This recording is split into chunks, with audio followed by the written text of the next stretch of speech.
એશિયાના સૌથી જૂના અખબાર મુંબઈ સમાચારના ડિજિટલ પ્લેટફોર્મ પરથી હું ચાંદની આપનું સ્વાગત કરું છું. ચાલો જોઈએ આજના મુખ્ય સમાચાર. રાષ્ટ્રપતિના ભાષણ મુદ્દે વિપક્ષને આડે હાથે લીધી વડાપ્રધાન મોદીએ લોકસભામાં જણાવ્યું કે વર્ષો સુધી તમે ગરીબી હટાવવાનો માત્ર નારો સાંભળ્યો હશે, પરંતુ અમે તો 10 વર્ષમાં દેશમાંથી ગરીબી દૂર પણ કરી છે. અમે માત્ર નારો નથી આપ્યો, પરંતુ વર્ષમાં 25 કરોડ ભારતીયોને ગરીબી રેખામાંથી બહાર લાવ્યા છે. હવામાન વિભાગે ફેબ્રુઆરી મહિનામાં કમોસમી વરસાદની આગાહી કરી છે. આગામી દિવસોમાં ઠંડી વધે તેવી પણ શક્યતા. દિલ્હી વિધાનસભાની ચૂંટણી પહેલા આમ આદમી પાર્ટીને મોટો ઝટકો. આપ નેતા અને દિલ્હીના મુખ્યમંત્રી આતિશી સામે ગોવિંદપુરી પોલીસ સ્ટેશનમાં કેસ દાખલ કરવામાં આવ્યો. સરકારી કામમાં હસ્તક્ષેપ કરવાનો અને આચારસંહિતાનું ઉલ્લંઘન કરવાનો આરોપ.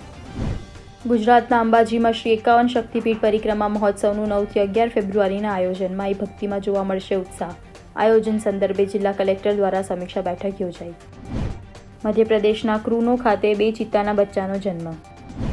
અમેરિકાના રાષ્ટ્રપતિ ડોનાલ્ડ ટ્રમ્પ અને ઇઝરાયેલ પ્રધાનમંત્રી બેન્જામિન નેતન્યાહુ આજે વોશિંગ્ટનમાં મળશે.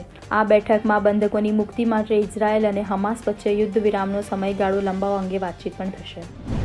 10 ગ્રામ સોનાનો ભાવ 83,000 રૂપિયા થયો. 35 દિવસમાં કિંમતમાં 6,801 રૂપિયાનો વધારો. ચાંદીના ભાવ 162 વધીને 93,475 પ્રતિ કિલોએ પહોંચ્યા. સ્ટેન્ડઅપ કોમેડિયન સમય રૈણા સામે એફઆઈઆર દાખલ કરવામાં આવી. તેના શો ઇન્ડિયાઝ ગોટ ટેલેન્ટમાં અરુણાચલ પ્રદેશના એક સ્પર્ધકે પૂર્વોત્તરના લોકો કૂતરાનું માંસ ખાતા હોવાની બાબત પર વિવાદાસ્પદ વાત કરી હતી. શ્રીલંકાના ભૂતપૂર્વ કેપ્ટન દિમુથ કરુણારત્ને ઓસ્ટ્રેલિયાની સામે 100મી ટેસ્ટ બાદ નિવૃત્તિ લેશે. તેમણે 99 ટેસ્ટમાં 16 સદી અને 34 અડધી સદી સાથે 7,172 રન બનાવ્યા છે. 19મી ફેબ્રુઆરીએ શરૂ થયેલી વન ડેની ચેમ્પિયનશિપ ટ્રોફીમાં ભારત અને પાકિસ્તાન વચ્ચેની મેચ રવિવારે 23મી ફેબ્રુઆરીના ટક્કર થશે. મેચની ઓનલાઈન બુકિંગમાં ટિકિટો 1 કલાકમાં જ વહેંચાઈ ગઈ.